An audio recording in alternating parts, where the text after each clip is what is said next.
Guys, this episode is brought to you by Rocket Money. You've heard me talk about Rocket Money. People have been signing up for Rocket Money because I'm talking about them so much. You get all these applications that you sign up for. You do it one time. You go, oh, it's a cool little app. I'll do it. I'll sign up for free, and then I'll cancel it. And you never cancel it. You forget you do. You do that with so many different things. You know you've done it.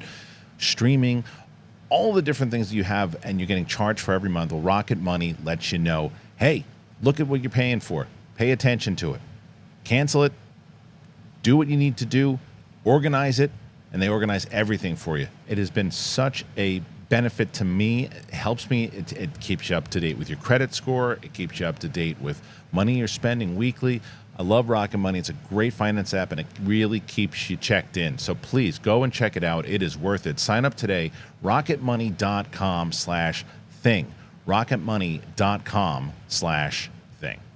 Hello, guys. What's going on? It is Friday, getting into the weekend, and we had some kind of week here, man. A lot of different things that we were talking about, whether it was Gary Busey getting into a car accident and then running away, driving away. We talked about UAP stuff, and then we did Ahsoka things. Those were really the headlines of the week. Really was. Ahsoka had a big episode, but for the most part, with the strikes and everything else going on, there's a lack of news. There's a lack of things to talk about. There's a lack of things in general. We're always going to find stuff to talk about over here because we want to goof around about things, and it's kind of what the basis of this channel was based on, is talking about the things you want to talk about. And look, I even watched, what did I watch? Last night I watched Kill Bill Volume 1 and Volume 2 within the last couple of days, and I'm going to talk about that on the website. You want to join over the website, thekristianharloff.com. But today, let's take some questions from the fans. And we'll get into, we'll do a full, even the headline of the show today came from a user-generated question. So let's get to it. We're going to talk about it, everything you guys want to bring up, no matter what it was today. And then this strike, fingers crossed. I know everybody's saying end of the year, but it looks like Zaslav and these other people are starting to really cave, realizing that they've lost the war and they got to figure it out. But you never know. 2024 is most likely the scenario, but let's cross our fingers and hope. But if you haven't ever done it, then you definitely should do it today. Subscribe to the channel, guys. We're at 91,000. 91,000. We're also, if you're listening to us on podcasts, it's probably Apple Podcasts, Spotify, anywhere podcasts are found. That audience has been growing as well. It is helping us with our wonderful sponsors, and I thank you guys so much. Let's get into it. It's the big thing. Let's go.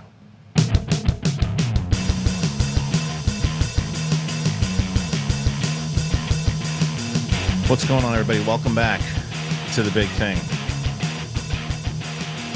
I'm excited to talk to you guys today. There's always great questions. Anytime I put on the community thing. Someone asked yesterday, and I'm not using the troll voice because it was a nice question. It was a nice comment. I post most episodes. I post on the community page of YouTube, and what I do is I say, here's the latest episode of Big Thing. What topic are you most interested in? And I put the link in there, by the way. I'll explain why in a second. So what topic are you most interested in me talking about, right? Whatever the news stories are of the day, like the top 4, I think it's 5 you can add in the poll, I put in there. And sometimes I ask other questions. So there was somebody, and again, very nice guy. It was something like, why? I've seen you ask this before. Just do what you want to do. Don't worry about what we have to say. Just kind of do your thing, and we'll watch no matter what. And I was like, well, there's a lot of different reasons why I do that poll. The first is because I've always been, since Schmodown, any Collider Live, always been connected to what the audience is saying. I believe it is crucial. I believe it is imperative to know what the audience is vibing with, what they want to see. You hear, like, I like things to be kind of like a town hall to get it. Now, it doesn't mean you always change your stuff and you always change things no matter, because you might think of something like it's like a bit in comedy. If you believe, like, I know that this thing has premise, I know it has potential, and I'm trying it, and people aren't just digging it the way that I was. They're not laughing the way that I wanted them to. I just got to tweak it a little bit, and I wonder, and I test, and I do some things, and you can keep the bit inside of the comedy set, or eventually you go, it's just not working. So there's certain things that I do the same thing, the same kind of way with the audience, and ask them things, and it's been completely beneficial every single time, whether I agree with the way people are with certain things that they're saying or not, right? Like the example was that we did the Roxy Stryer is one of my favorite people in the entire world, and I'm trying to do everything I can to make sure that we can still have her on the show every week. But it's becoming harder because she to her own choice. She's choosing. She doesn't want to talk about movie stories right now and TV stories, which I completely support and I understand because of the strike and everything too. I think that again, I believe that the SAG could have been a little bit more clear on how people are doing. Like, I think Roxy is eligible for the union. I don't think she's in it yet. I am in the union. Mike Kalinowski's in it. Roka's in it. We are choosing to talk about it because we fall under the category of critique. We fall in the kind of. I've been professionally reviewing movies and television shows for the last 12 years, certified MPAA, BFCA, all that stuff. So I fall into that category. And my understanding is that people are on my show and I'm paying them to be on the show, then they're paid critics and they fall under that. But I also understand and I respect for people who don't want to do that right now. And I don't chastise anybody for doing that. I don't chastise anybody who's doing, who chooses to talk about it in a respectful way and critiques it.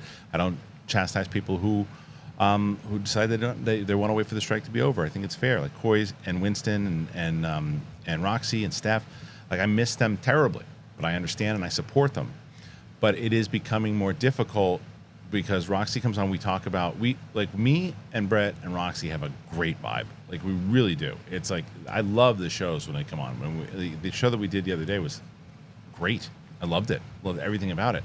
But I knew going into it, I was like, well, what are we going to talk about? And I was like, okay, I guess we can. The only story to me in here that anybody would actually click on is this Gary Busey thing. And I said, even that, I don't even know if we're going to get 10,000 views on this thing. And we didn't. Barely hit. I think it's climbing towards 10, climbing towards it. Which, with the sponsors and the things that we need to do, it's not worth it overall. So I wanted to do on my post. Okay, here is the link to the show. Do you want us to do more episodes like this? And the other reason why is because YouTube is atrocious when it comes to letting people know, the subscribers know, when your stuff goes out. Like the notifications, even when you click the notifications on, it doesn't go out to everybody. Sometimes you get it, sometimes you don't. I've gotten so many comments, people are like, I didn't even know the show went up.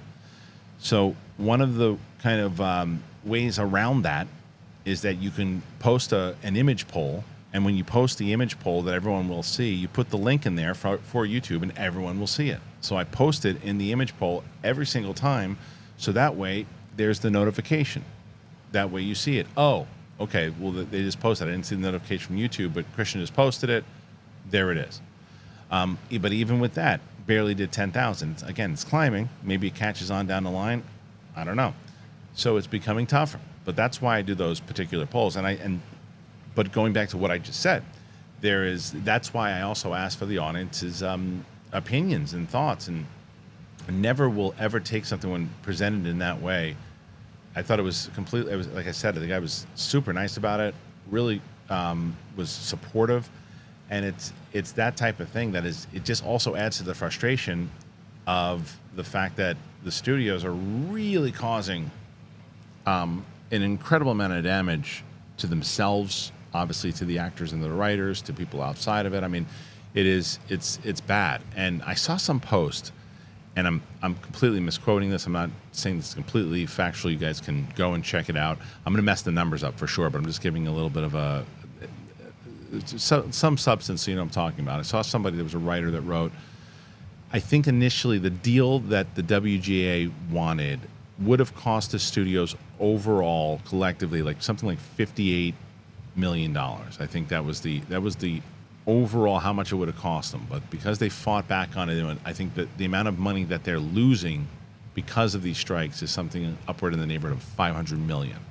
So they could have bit the bullet on the 58 million, whatever the number was, and been over with this, took the hit on, okay, well, we're paying a little bit more than we wanted to. And now the amount of money that they've lost because of their stubbornness and greed has been astronomical. And you look at someone like, even like David Zaslav now finally realizing it, and I knew it. Remember, we talked about this on the show. We knew as we got closer to Wonka and we got closer to Aquaman, we're going to hear more from Zaslav to hurry up, guys. We got to get everybody to the table, man. Come on, let's go. Hurry up. Yeah, it's no surprise. It is no surprise whatsoever that Zaslav is excited about this now to get everybody back at the table to start talking. It's cost the industry and cost just the country in general taking a hit, and it's definitely affected this show. It's definitely affected this space. It's definitely affected all the families and for the writers and the actors and people inside of the studio. It needs to end. It won't for a bit. I unfortunately think it's going to end in like January, February of 2024. I have never wanted to be more wrong. I've never wanted to be wrong more than right now. I want to wake up in the morning and say, look, they got to the table. They figured it out. Everybody's happy. We're going back to work. It's going down. I mean, again, on the selfish side of things, for Katie Sackhoff's podcast, we have shot a ton of episodes and really great guests. But she can't release anything because we want to make sure that it's stuff that we have to be careful about, and we don't want to violate any of the rules. And the guests that we have are talking about things that you guys want to hear them talk about, but we can't do it. We can't release it obviously until, and I can't wait for you guys to see the show. We have so many different things kind of coming out for that. But anyway, I just wanted to kind of be upfront with you guys and let you guys know. And let's get into some of these questions, man. Let's do it. What are the long-term plans for the channel if the strikes extend into next year? Well, I mean, I think this kind of show shows you what we can do. And I think that it's a matter of, there's always topics, there's always things that we can talk about. And there's always like, the UAP show has been big. I mean, and I really, and I know it's not for everybody, but it does really well for us because people are interested in the subject matter. On Tuesdays, it's great to see Riley every Tuesday again. I love hanging out with him. So that's been, that would hold in the Tuesday spot for a while. The Q&A stuff can always last for a bit. There are a couple of different shows. You got Loki coming out that's, again, you're talking about next year. There are still things that are coming out next year, and there's still things that we can do, and there's still ways that and like if we have to go into other, that's the thing about this show is pop culture news and other things too. If we have to take a crack at doing other types of stories that, similar to the Busey story, but maybe a little bit more relevance and things that people want to actually, that we want to talk about and that you guys want to, we'll take the shot. And it's kind of why I'm testing the waters with some of these things too. But I just know you guys well enough, right? I just know the audience. When I put up the Ahsoka spoiler review, when I put up this, when there's a Star Wars show out, you guys are going to click on that. You're going to watch that. You're going to check that out. When I have an out of the theater reaction of a movie that you want to see, you're going to watch it. When I put up something like The Nun 2, you don't really give a crap. And I get it. And there are people that I think mistakenly, especially in this space, think that, they subscribe to my channel. They want to see everything that I'm going to talk about. You don't. And I get that. It's like there's certain things that you want to hear my opinion on. There's other things you don't care about what my opinion is because you don't want to see the freaking thing. It's like, it doesn't matter what I say, whether I say that Nun 2 is great or it stinks. It's like maybe you tune into it going, well, I want to see if he cracks some jokes on it. I enjoy his jokes. See it, or it's like I don't enjoy his jokes. He's just going to crack on it the whole time, and I don't care about this movie. So I want to see when he reviews something I care about, when he's watching something I want to watch, then that's when I watch him. I'm not delusional about that. I know that there's I do. It's one of the reasons. And I've talked about this many times over. One of my favorite shows that I've ever done that I love, that was probably a passion project of mine, that I did at Collider and I brought it over to my other channel, and that was one-on-one with Kristian Harloff, and I did it with celebrity guests. I did it with friends. I did it with a bunch of different people, and I love that show. It's just full-on conversation. But the problem is, and and this is one that we realize, it's like, you're not just tuning in to hear me talk about stuff. It's something specific. It's the person, it's the topic, and I get it. So 2024 will I think that we'll have enough to cover by the end of the year, by the way, with Loki and a few other movies that are coming out. I think the strike will be over by January, February. I still think there's things that are far enough along into production that by the time that the strike is over and they can start moving stuff and putting things out.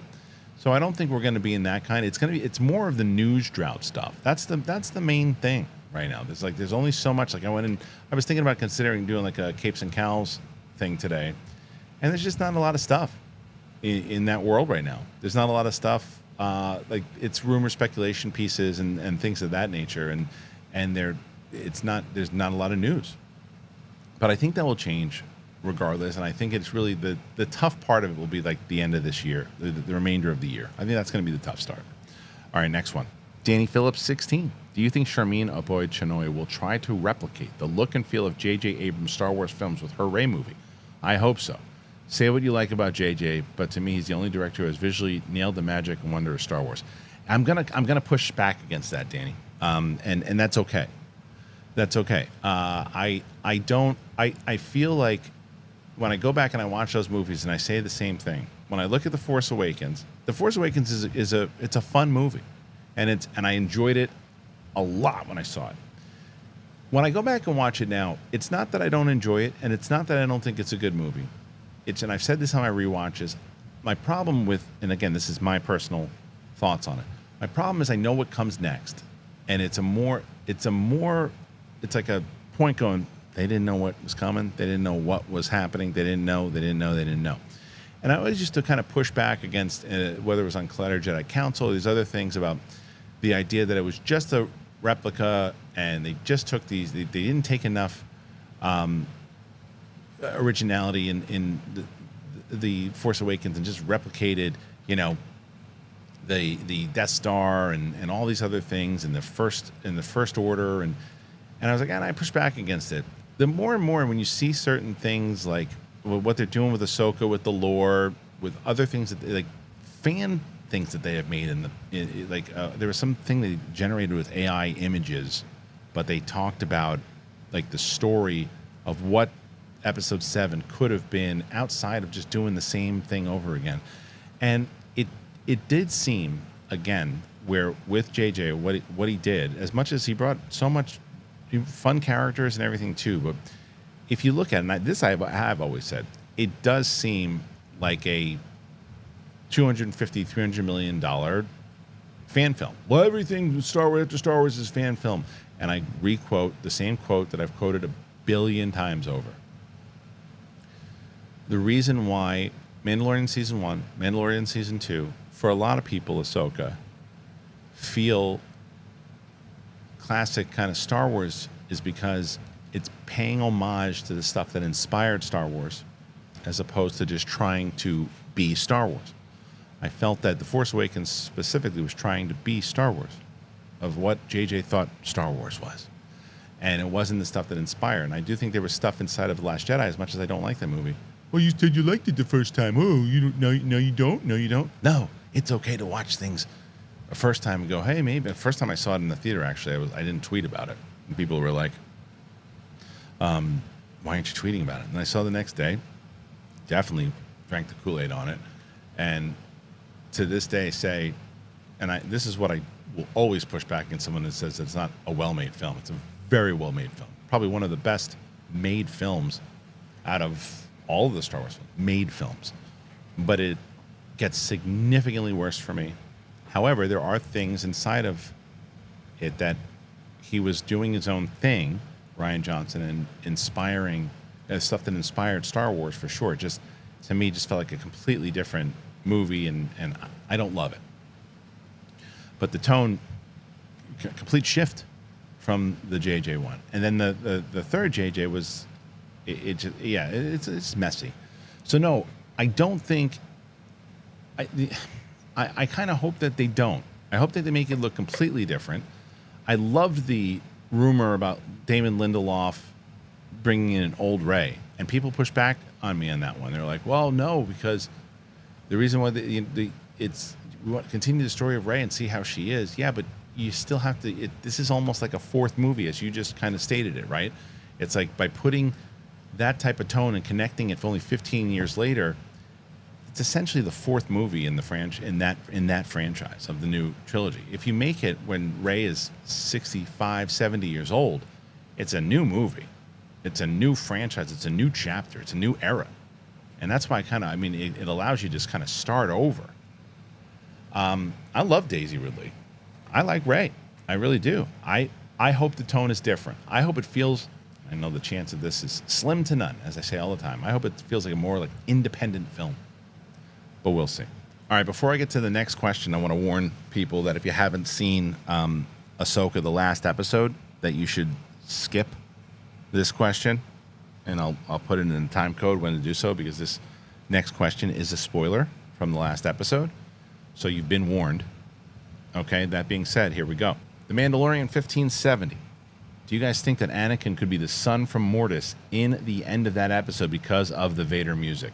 There's something, I think, ominous going on because of that Vader music, for sure. I think that I wouldn't be surprised if that Vader, that is Vader, just not burnt up Vader, because I think that's why that music was teased. I don't know about the son from Mortis thing. I think what they're going to have to do in this episode coming up, they really have to explain the rules of the World Between Worlds to people who don't know Rebels, who haven't watched Rebels in a while, because people who haven't seen it don't know what this is. If you're relying on people to go, oh, well, if you would have watched season 4 of Rebels, you'd know exactly what this is. You can't do that. And I don't think they will do that. But they have to explain what that is. There are people right now that have never seen Rebels that are like, well, where is she? Is she dead? Like, what is that? Like, I don't know what that is. You have to explain it. And I think that they will. And I think you're going to see some gnarly stuff happening in this episode. I think that with Hayden back, and I think we're going to see different versions of what could have been, what might have been, different timelines. I don't think it's going to necessarily be time travel all the way through. And I'll point this out. This is, I pushed back a little bit too, because I went back and watched the Mortis episode, not the Mortis, excuse me, the World Between Worlds episode on Rebels. Someone tweeted me out and said, just to be clear, because Filoni said this, that it's not time travel. It's not time travel. It is time travel. I mean, it absolutely is time travel. And because Filoni says it's not travel, or says this, it's not, but it is. If you look at that moment, Ezra is there when there's a version of himself with the long hair when Anakin and Ahsoka are battling, or Vader and Ahsoka are battling, and she pushes him out of the way, and he flies out of the way, but he's watching it, and this is a year, 2 years later, but he's watching it from the World Between Worlds, short hair now, watching all this stuff, and he goes back in time to grab Ahsoka from that moment in time, pulls her out. So she moves forward in the future. He's like, you've missed a lot, because she's moved forward in the future. So that's time travel. Then he realizes, he tells Ahsoka, he's like, I gotta go and say, I gotta save Kanan. I gotta save Kanan. And he goes to the moment where Kanan's about to save everybody. And she's like, if you do that, you're gonna kill everybody else because of what happened. Because if you're messing with this particular moment in time, it will alter the rest of time. So it is absolutely time travel. No offense to Dave Filoni. It's time travel. Now, if you're pulling somebody out of a different part of time, or if you're able to see different moments in time and different realities, I want to see how it's going to be explained the next way too. But the person that tweeted me, I respectfully disagree with that. It is absolutely, if you're going back into a moment, pulling them out of time, bringing them into the future, that's time travel. Maybe not in the traditional sense, but it's still a version of it. But nonetheless, as far as him being the son from Mortis, I don't know what they're going to explain. I do know that if you watch that episode on Disney Plus, there's like a list now that's like the essential episodes to watch going into Ahsoka, and it's not just stuff from Rebels. It's stuff from Clone Wars. It's stuff from Mandalorian and Book of Boba Fett. It's got a whole list. I recommend it for sure. But I watched that episode of Rebels, and like they showed, like, I wonder, like, it's explained very well in the episode of Rebels, so it's feasible that they can explain it very well in Ahsoka, and I think that they're going to have to. I hope that Filoni doesn't get to a place where he's like, well, I've already explained this in animation, so I don't really want to explain it again. That would be an error. That would be an error. That's going to be very confusing to people. But I'm excited for the episode. I think it's going to be pretty good, and we'll see. We'll see what we get. Before we move on, I do want to tell you, I got, and I know people were talking about Rocket Money, and I brought them up earlier, but I got AG1, I got RUMPL blankets, and I got Green Chef. And all three of them are massive, massive sponsors of the show. I love having them on the show. I'm going to tell you about all three of them right now. You guys are very familiar with AG1, and I'm glad that I am. I love AG1. They've changed my life, man. They really have. Our next partner is AG1. It's the daily foundational nutrition supplement that supports whole body health. I drink it every day. I wake up in the morning, I shake up a scoop in a bottle of water, and actually been using this cup I got from the zoo. Don't ask me why. But that's what I've been doing normally. And I put it in this cup and I shake it around. And I love my coffee. I'm not going to tell you that I don't love coffee, but I only take 1 cup of coffee now. I only need 1 cup because AG1 is my sleep quality is better. My just everything about it. I feel like my immune system is better now. It's like there's so much better. I just feel overall, I feel so much more healthy. I've been in a better mood since I've been taking AG1. I really have. And I love it. It's so good because I can't do it's hard for me to do the supplemental routine. It comes with a whole bunch of different products, and it's just, I don't know. It's just easier for me to do it all with one shot. And since I've been drinking AG1, I've known just a lot of mental clarity. My digestion is easier. I'm focusing a lot better. So for me, I don't understand why people would want to take a bunch of different things where you can just take 1 scoop, put it in powder, shake it up once a day, boom. Because AG1 was designed with ease in mind so you can live healthier and better without having to complicate your routine. It's the best. I am so excited, and I'm so glad they're with us. They've been with us for so long, and I had someone over the weekend ask me, hey, I want to support the show. I want to try AG1. You think I'll enjoy it? I said, yes, you will enjoy it for sure. And one of the things I really like about it, too, is that it tastes good. It's green. It tastes good. I'm telling you. And it smells good, too. My wife the other day, she's like, what smells like berries? I was like, AG1, man. So if you want to take ownership of your health, try AG1 and get a free 1-year supply of vitamin D and 5 free AG1 travel packs with your first purchase. You have to go to drinkag1.com/bigthing. Drinkag1.com/bigthing. Check it out. You'll thank me later. You guys know Green Chef. I've been talking about Green Chef forever. I love them. I've been so excited to continue to work with them because I've been eating really good, as I mentioned before, not only with other vitamins and stuff I'm taking, but I'm eating really well. And the reason why I'm eating so well is because Green Chef is the #1 meal kit for eating clean with dinners that work for you, and it's not the other way around. You can eat clean the easy way with recipes that help manage your weight and support your wellness goals without skimping on flavor. I talk about it all the time. I do my own. I make like quesadillas now, and I can throw stuff on the grill. They have really good meat, good burgers, and they have everything that you can actually eat. If you don't like burgers, you want to eat vegan more, they can do that too. You can enjoy effortless plant-based dining with Vegan Kickoff, which is a brand new limited time options, including delicious vegan breakfast, lunches, dinners, and sides. They have everything. They deliver everything you need to eat clean the easy way for the rest of the summer. You can feel your best with nutritionists approved recipes packed with clean ingredients that support your healthy lifestyle, and they taste great too. So if you want to check it out, please go and do it because they're really amazing. You get ahead of the busy season with their convenient step-by-step recipes.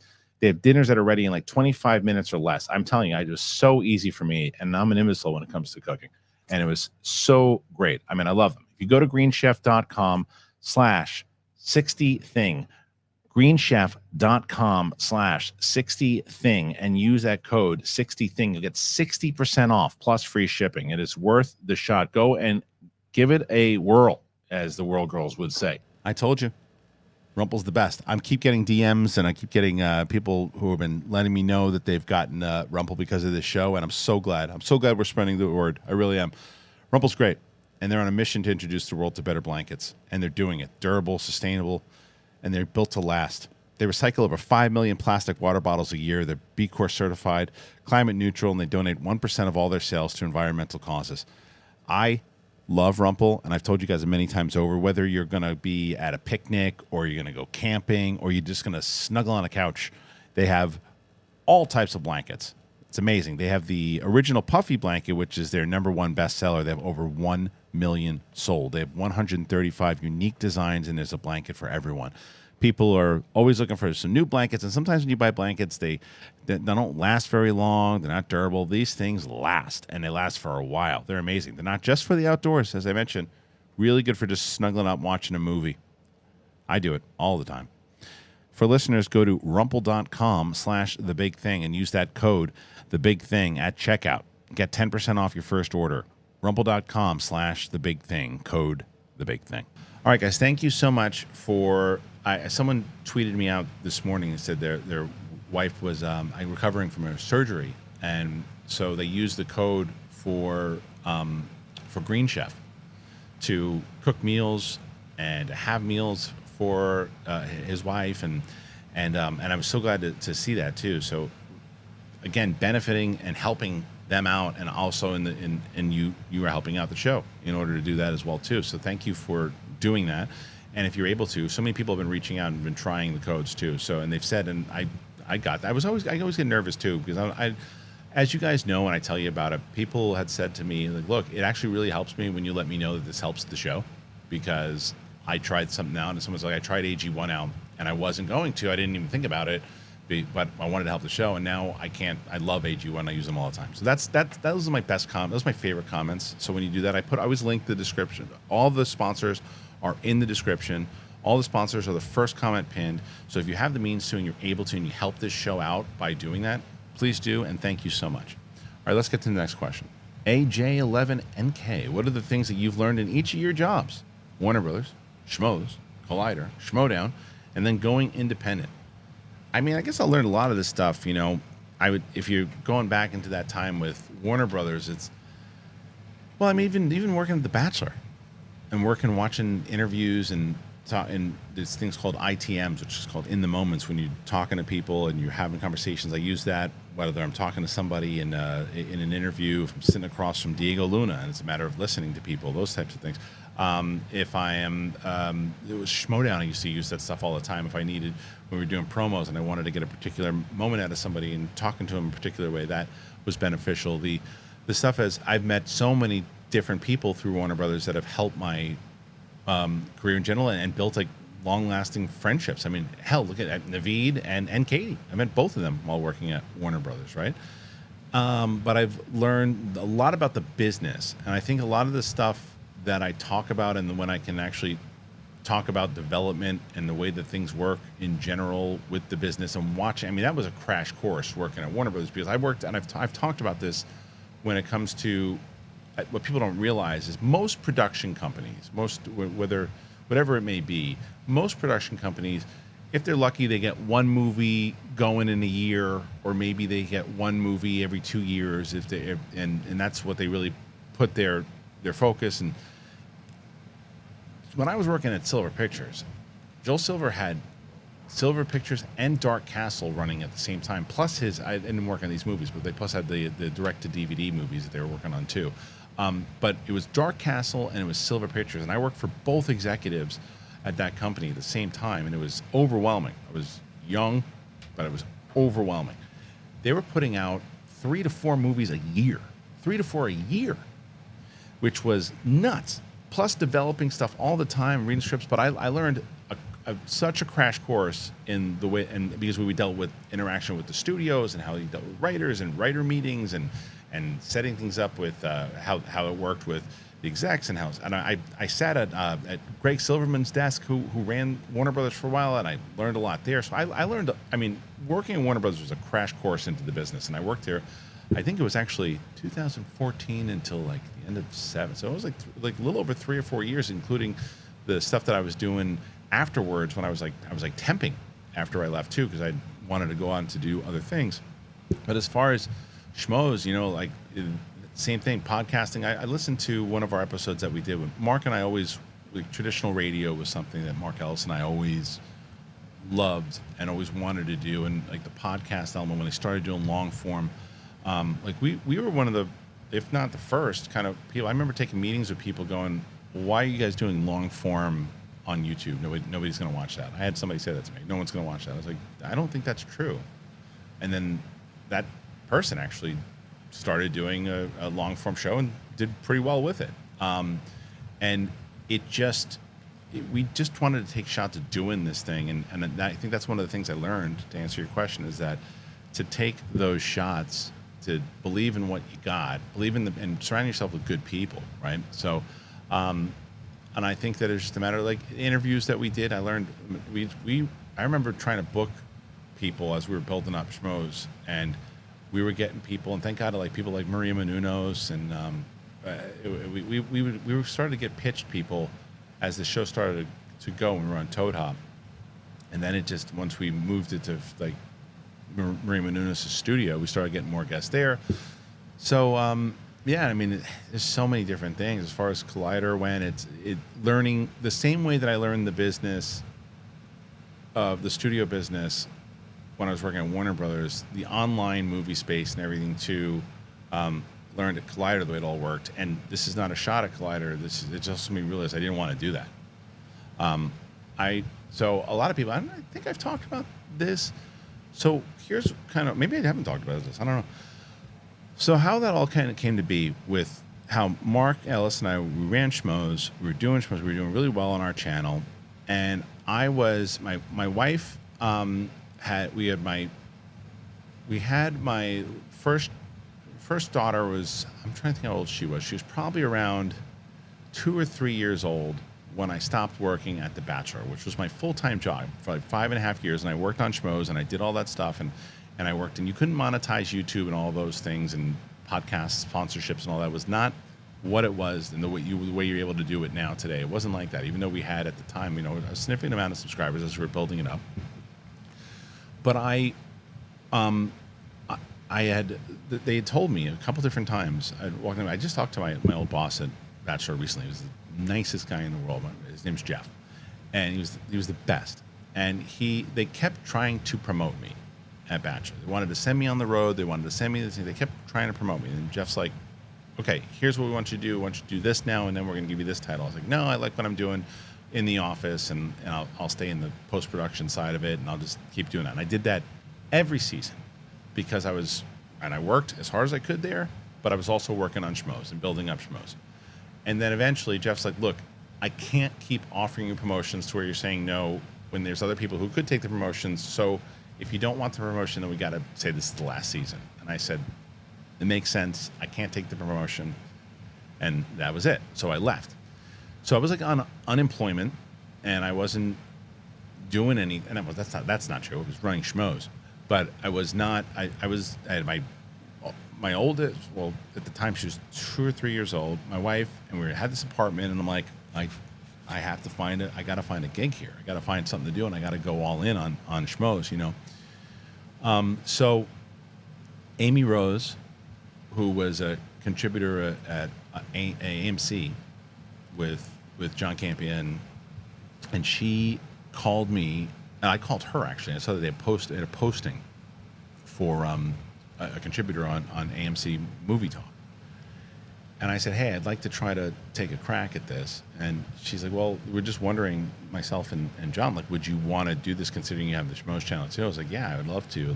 I enjoyed doing the show. I wanted to do that." And I did, and I started to build that out more, spend a lot more time there. And then obviously, in fast forwarding a lot, Mark and I joined there, and then AMC went and sold all that stuff to Collider, and then Collider there became more and more of a role. And this is a course of like 2 years inside of all that. But we got to a place, 2016, wanting to have another kid and all that, and Mark Fernandez, who ran the company at Collider at this point, presented Mark and I Ellis and I with a deal. Like, we'll have Schmoes, you guys can have offices, you can do this, you can do that, and he offered us both executive positions where we were going to be able to get health insurance, do all that. And at the time I was paying health insurance, kind of what I'm doing now, to be honest, but health insurance out of my own pocket. And if you know that, if you pay for health insurance for your families in the United States, it ain't cheap, and it's tough. So I was like, okay, let me take that position. Was still getting the deal with Schmoes, and I did that, and I did it as an, and I still do. And I talked to Mark Fernandez. I liked his vision of what he wanted to do and all these things to do, but I realized fast that it was probably a mistake because I had to sacrifice things. And if you notice, if you were watching the schmoes, like we wouldn't get the reviews out at the same times we normally would. I was not in a lot of the reviews at times, and it was becoming harder for me to be on the Schmoes No Show because I would work all day at Collider, and then by the time they did another one, they did a show, I wouldn't get home to my family in time. So it was like it was a whole thing. And I just wasn't happy during this, at least this. I was happy for maybe like the first year as I was learning it, and then the rest of it I just realized I didn't want to be doing it. Schnepp had passed, my brother had passed, like all this stuff, and I was just in a very shitty place. And it just, but I realized a lot of different things, from mistakes and things done well, things not done well. I learned a lot that I took with me into the Schmodown stuff, into the Skybound stuff. Schmodown, same thing, learned a lot about, like, worked with my buddy JP, who was my live events guy. I learned so much about the live events business, and learned how to manage over 100 people, which was not easy. I would never do it again. God bless them all. Never do it again. It was the most stressful time of my life because it was just dealing with some big personalities, like 100 plus. And then going out on my own, man, this has been, and I've said it, and it's not hyperbole, like this is the most relaxed, fun I've had because it's a small group and I really enjoy it. I like being with the group. I can't wait to have everybody back once the strikes are over. And that's it. It's kind of a long-winded answer, but there you go. James Diesel, 1468, strike content idea. Coy, Winston, and Riley out to that tree once and for all. Look, that's not a crazy idea. For people who don't know about the tree, it was a long, long adventure where I had scraped up hands, and I really want to go back just to see if the hula hoop's still there. But I might take you up on that, James. I might. 55 Chevy 327. Do you think Gary Busey will ever be in Star Wars? And if he will he be an alien or himself? What is the difference? So funny. We did that video the other day, and we're watching this video, and he's in outer space, right? I'm talking because I've been on a rooftop with him about 3 hours collectively, and someone's like, "Well, you choose to talk about this, but you don't choose to talk about the sexual case that came up against him a year and a half ago." I go, first of all, I don't even know if I've heard about that. I don't remember hearing about it. Second of all, it wasn't something that we covered back then, and I didn't know how it was relevant to this. We weren't saying, "Oh yeah, good for Gary that he did that. That's awesome that he did that. Good for him." It's like, no, what is he doing? He's out of his mind. She's like, "You can't just drive away." Like, yeah, I guess he can, because he's Gary Busey. Everybody figured out who he was, but what does one have to do with the other? I don't understand people sometimes on YouTube or on comments. It's like there's something else to say inside of that. Like, it's just wording, right? It's just wording in the same context of like, hey, I was just curious. Did you guys happen to see that case that came out against him a couple of years back? If you did, is that something that you would cover, or because like personally, I feel like this is kind of like you're kind of just laughing at a situation, not realizing this guy might not be a good dude, but it's just presentation. And I was like, don't just do this. Why does everybody do this? I don't get it. It's like, I see a couple of those. It's like people just don't present it in a way like, hey, curious. It's like, and then there was another thing that maybe just don't talk about the guy. No, maybe you don't listen to that subject. Maybe just skip. It's okay. Stop doing this. Everybody's doing this on Twitter. Everybody's doing this on all over the place. Stop doing this. It drives me nuts. But no, I don't think he's going to be an alien. He already is one. All right, next one. Cage Crampshy 3709. Do you have realistic suggestions for who should replace Kathleen Kennedy when she leaves Lucasfilm? Mine would be Peter Rice. Did a great job running content for Disney and a great relationship with Iger.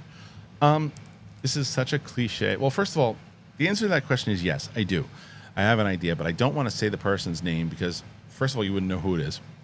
Second of all, I don't want to jinx that if I say the person's name, God forbid somebody sees it and goes, why are they saying that person's name? Why are you saying that? Like, who, and then it jinxes them and they never get a chance to even be in the room. I think it should be an executive who has done things, who knows Star Wars in and out. Yes, you absolutely have to have a good relationship with Iger and Disney, And I think that that should count, and you should know that business side of it as well too. But you should know Star Wars in and out, and I think that has been a problem with Kennedy in the helm. Now, there was a lot of times where people will be like, you shouldn't have to know Star Wars all the way. It's like, well, I used to be the guy that was like, well, Filoni should be in charge of all of it. He should be, not Lucasfilm, because I don't even think he'd want to do that, because that's not just Star Wars, that's everything. But all of Star Wars, I was like, yeah, well, Filoni should run it. A lot of people still feel that way. I don't feel that way anymore. I think Filoni does his projects really well, and I'm really enjoying Ahsoka, and I am a Rebels fan, and I think Filoni holds the Lucas philosophy way too tight and doesn't let it breathe out a little bit of like everything needs to be the way that George always wanted it. You should follow the rule book of George Lucas for sure, clearly, when it comes to story and stuff. But there's other things that George didn't do great, and there's other things like there's certain characters I don't think we'll ever see in Filoni's thing because George didn't do it. I don't think he ever pays attention to any of the book stuff, because even though it's canon, George always had shots against the books, and I think Filoni feels the same way. I talked to him about the books one time, and he as politically and nice as he could, pretty much just kind of shoot off the books because there's too many of them. You can't pay attention to all of it.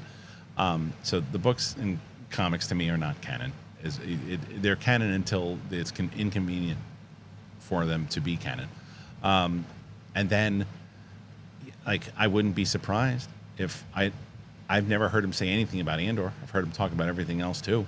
Andor is not traditional George Lucas Star Wars, and I love that about it. I love the Star Wars soup of it all. I think that there's so much great stuff. I'm finally seeing lightsaber battles again in Ahsoka, and that's pretty great. But I think he holds too close to the stronger, faster, more intense stuff, and I think that you can balance that out. I think you can balance it out. I'm also I'm very curious about. Yeah, I'm very curious, because I think that they should have someone in there that knows the business overall, knows Star Wars, and can expand a little bit. All right, let's keep going. Philip Barr. Will Star Wars ever be able to move on from the Skywalker legacy era? I hope so. And I think that the Acolyte will be the first kind of test to see, because it has nothing to do with that era. It's about, I think it's something like 100 years before. I can't remember. You guys can tell me, but it's before Phantom Menace. It's distancing itself, right? I thought that you could have still kind of done that with the Helen Mirren story if you were going to do, and I say Helen Mirren because that was the report of it, an older Rey story rather.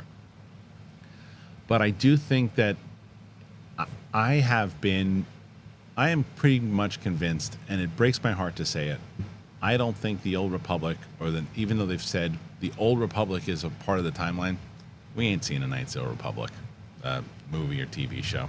It ain't gonna happen. I think it's utter madness and really, really silly and short-sighted to not think that you could do a lot of stuff with the Old Republic. I think it's very, very silly. And I think battles between Sith and Jedi, again, there's you gotta expand past that bubble, and that's a good way to establish that. But they are playing in the same realm, and they can't stick to their own rules of the stuff that they want to do, because we talked about this on Sith the other day. Inside of where Ahsoka takes place right now, right? Like, how is Luke Skywalker not your first phone call? Now, I get it if you're a fan. You're like, oh, enough Luke. We've seen Luke enough. And even your question even poses that, like, Luke, like, can we get past it? Yeah, fine. But when you put something in the timeline, you also got to make sense. Like, this is 5 or 6 years after Return of the Jedi.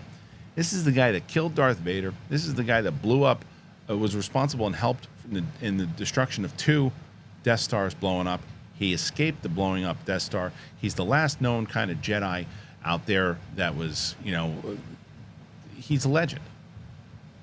Why is he not your first phone call going after Thrawn? Why is he not mentioned? Why is Leia not mentioned in that meeting?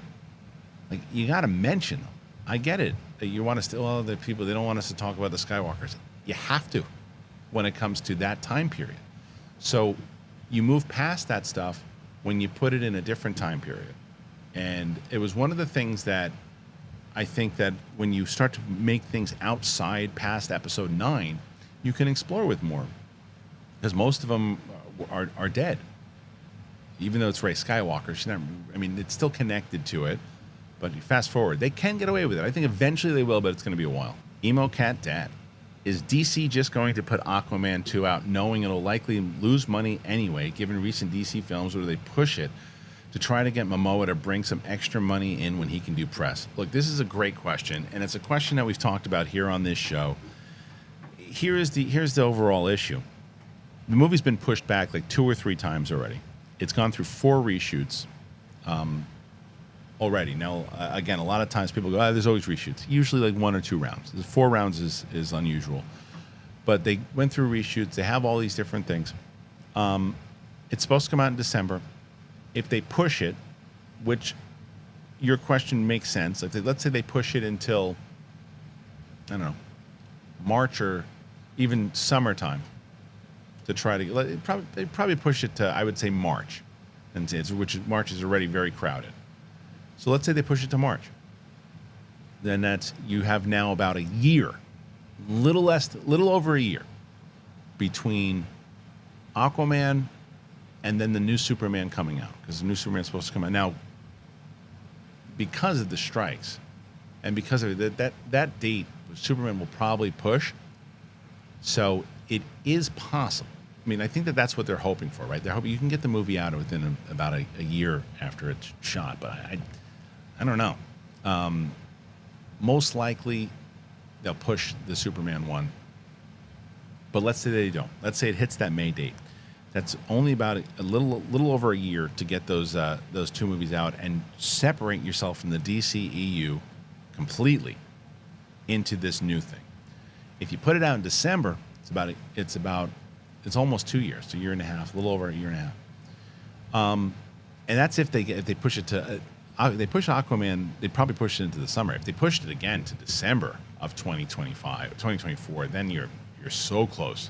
Then it'll be really confusing. If you know it's going to be a loss overall, you got to put it out. People are like, why not just write it off now? You can't. It costs too much money on reshoots, too much. You've got to, even if you can make $100 million off of it with a big loss, at least you get $100 million back. But yeah, I think they're going to stick with it. I think it comes out whether you get Momoa to promote it or not. Same thing with Wonka. They need to put some money in the account, and that's why Zaslav is out there talking about getting people at the table. Raylon 9417, will you review One Piece on Netflix? Love this question, and I have an answer for you. I actually, right before I shot this, one of the reasons why this was delayed today is because I actually did a reaction. I haven't done it since House of the Dragon. I actually did a full-on reaction that Nerd Chronic from Schmodown Days, if you know Nerd Chronic, who actually hosts his own podcast too, but he is going to edit this for me, and I should have it out today. And it's a full-on reaction to it. If you guys watch it, I said if it does over 20,000 views, then I'll do another one. If not, it's probably one of the last ones I do, because that was the other thing. Like I said before, I put out these things. It costs money to make, to edit them. It costs money it's time to watch all this stuff, put it out. So if it does well, then I'll do it again. And if you guys want to see that stuff, it's like, if you don't want to watch it, please don't watch it just because I'm doing it. It's like if you have an interest in it. But the answer is yes, I will. I'm gonna, if people wind up watching that and liking it, then I'll do the whole series. If they don't, I'm going to watch it and then review it, because I actually spoiler, I really not for the show, just for me, I really enjoyed the first episode a lot. Really enjoyed the first episode a lot. So I will be watching the show overall. It's just a matter of I'm watching them on camera, or if I'm watching them and then reviewing it. Gunslinger 199. What do you think the next animated Star Wars should be after Bad Batch? I want to see a show set after Return of the Jedi with Luke, Han, and Leia. I would love that, and that would be an amazing run if they did something like that to see. Again, though, the problem starts to run in with this new canon stuff. I mean, maybe you can explain where they are in general, but it's like if they're doing anything related to the stuff going on in Ahsoka or Mandalorian, it's going to be like, well, where the hell are they? So it's tougher to do. I think Tales from the Jedi continuing that would be great, and even playing with the Sith a little bit more and getting a little bit more about Balin. Really sucks that unfortunately we're not going to be able to get the great Ray Stevenson to do it. But I think Tales of the Jedi is one of the best things that they've done in animation since Rebels. I mean, great. I didn't love Resistance. Bad Batch has been fine for me. I think last season Bad Batch was pretty good, but I'm like, if they were like, oh, that was it now for Bad Batch, I'm like, okay, let's move on. But I do think something from Tales of the Jedi or Tales from the Sith and going back to the Old Republic, just I'm telling you, I'm following my gut. I don't think they're going to do any Old Republic stuff. I hope I'm wrong. Tom Devaney, have you considered reviving the Rewatch series with Coy and Winston during the strikes? So I do the Rewatch stuff on the website, and they're kind of shorter, about 12 minutes, 13 minutes of a Rewatch stuff that I whether it's I just did The Flash, and then I'm going to do Indiana Jones, and I do that's the same type of thing though, right? The Rewatch series, depending on like what the movie is, and normally the ones that did well was right before a big release of something. So had we done like the Indiana Jones, the 3 movies would have been, or 4, I guess there's 4.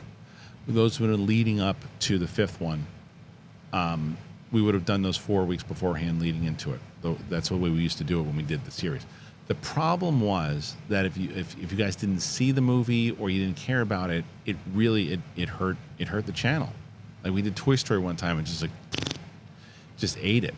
So we decided to move them to the website. I mean, there's some stuff that maybe just do like a special kind of one-off with it, but it's the same thing. I think that the reason why people ask, like Coy had an agreement with Real Rejects, so there was certain things that he is still obligated to kind of do for them that will still not. And Coy and Greg are very good friends, so they want to make sure that he can do stuff, and that's why you still see him on Real Rejects and things. Winston has been has been off the grid for a little bit. So as soon as the strike is over, man, we're trying to get the band back together. Cobra Kai Kid, give the Cobra Kai Kid a follow. It's the best. Not true. Do you think Luke Skywalker, Princess Leia, or Han Solo will be either mentioned or shown in Ahsoka Season 1? Do I think that they should? Yes. Do I think that they will? No. I think that is a Kathleen Kennedy mandate for some reason. I think now there's a stay away from Luke and Leia and Han and stay away from all of them and don't bring Luke in with deepfake anymore and don't do this and don't do that with the old school crew. And I think it is a mistake. I think because, I know that there are a lot of people out there, and you probably see some people commenting on this video. They got to stop bringing in Luke, and they got to stop relying on the old school legacy characters. I don't disagree, but when it comes to the time period, it would make sense. Why wouldn't you? Where's the great? They're still young at this point. Where's the greatest Jedi of all time? Where's one of the greatest generals? Where's the one of? You got General Solo, you got General Leia, you got Luke, you got Chewie, you got all these people running around out there, and you don't even mention them. That's what they did in The Flash, and I mentioned this the other day. In The Flash, when in the very beginning of the movie, regardless of what you think, they're like, well, where's Superman? Busy. Aquaman, busy. Cyclops, busy. Fine, they're all busy, but tell me where they are. Don't just ignore that they're around. I mean, they're crucial parts of the rebellion, or the government, the New Republic now. 11th Cub fan, are you excited for the creator? I don't know if excited is the word, but curious for sure. I'm going to see it, I think, next week. I'm curious to see. It's the first movie Gareth Edwards has done since, I don't know if that's true, but the first big one since Rogue One, because he kind of disappeared off the map. I think he did something else, but we haven't heard a lot from him. And I like the premise of it. I think with all the stuff going on with AI right now, it's very relevant. The September release date scares me, but it's also a smaller movie. And I am very curious. I hope that it's fantastic. I think we need more new kind of science fiction movies that are, it seems like a lower budget. It's bigger, but lower than, this 200. What's the budget? I don't see if they even listed yet. But what the budget on the Creator movie 2023? 80 million, right? Is that right? 80 million? Is that See, that's what I'm talking about. Like, incredible. So then there's actually an article from Collider that starts with the creators. Gareth Edwards might have a solution to Hollywood's blockbuster problem, and I guess it's go ahead and make sure you're $80 million. That's if you can pull this off. I am rooting for this movie. To answer your question, so I'm excited to see. I'm excited to see if they can pull it off and that it's great. I'm hoping this movie is great because at an $80 million budget, and I hope it makes hand over fist to make them go, see, stop doing what you've been doing. Stop making $300 million movies to try to be greedy and hit that $1 billion thing. Stop it and make movies that count. I'm praying for this movie. I really am. I think it looks interesting. I'm hoping I'm going to do another theater reaction when I see it next week, and I hope everyone go, everybody see this. Everybody see it. Or I'm going to go, Sean Jake 8140. Would it be better to have a longer break from superhero movies so the hunger grows back in full swing? I mean, I hear what you're saying, but the problem is that you'd have to get, collectively Warner Brothers and Disney, really. I mean, there's other comic book movies that come out, but for the most part, superhero movies, even superhero shows, whether it's Invincible or The Boys or anything too, everybody who does anything with those things would have to go, hey guys, let's all agree together to stop making stuff. Now, if you're talking about one particular brand and you're like, all right, well, maybe Marvel should kind of pull back a little bit. They are. That's what they're doing, right? I think that they put out way too much stuff, and I do think it is definitely a Hollywood problem and a studio problem. We're like, look what's popular, keep pumping it out. They're eating all of it. Oh, that movie made $1 billion. That movie made $1 billion. Pump it out. TV show, no TV show, and then it's like, whoa, it becomes exhausted and it dilutes the product in general. Yeah, we had a really long conversation about this the other day. We're just talking about there's a lot of movies that are just that are not. It was Roka and I were talking about it. There's a lot of movies, even in the DC side, that ate crap that weren't that bad. And it does go, and a lot of it has to do with the casual viewer going, I don't know, another superhero movie, I'm all right. Guardians was different. Guardians was the end of a trilogy that people wanted to see. I am curious about Aquaman because they can blame it on the strike if it doesn't do well. But I am curious also because the first one made $1 billion and it made it during a different time. It's not going to have too much competition. But I wonder if it does have that DC stink on it right now. And that doesn't mean that the new Superman, just because it's under a new regime, won't. The marketing's got to change. A lot of different things have to change in it. But yeah, the superhero movie, man. Yeah, it's not going to. You're going to get them. They're going to keep coming out. I mean, well, we'll have a little bit of Aquaman if it comes out. Then Deadpool. What else comes out next year? There's a few other ones, right? But it's slower, and the shows are pulling back too. You got Loki, which is I think got pushed originally from July into like October, which is great. But I think spacing them out more so than just putting a halt to it, because there is still a major interest in it. Back to 11th Cub fans, excuse me. Apologize if this is too personal. How much did Kast Media screw you over? Campia said they took $100K from him. Is it more than less than that? Well, it's less than that for sure. But it was significant enough to me. And what I will say, I mean, I've heard quite a few shows talking about this, right? And most recently, Theo Vaughn put something out, and I know that Jim Cornette put something out too. I'm not going to get too deep into it, but all I'll say is that our show fell into the same issue as all these other shows, right? We had sponsors that the sponsors themselves bought ads on our show, and they paid us. They paid the company. We didn't get paid for it. And all I'll say to me is, I got out of the money that I was owed, I got like that much, and it was just basically like, just dude, give me something because I'm not going out and getting lawyers. That's going to, cost me enough, and I'll just have to build back up and do it. I would say the company we're with now is incredible. I love them.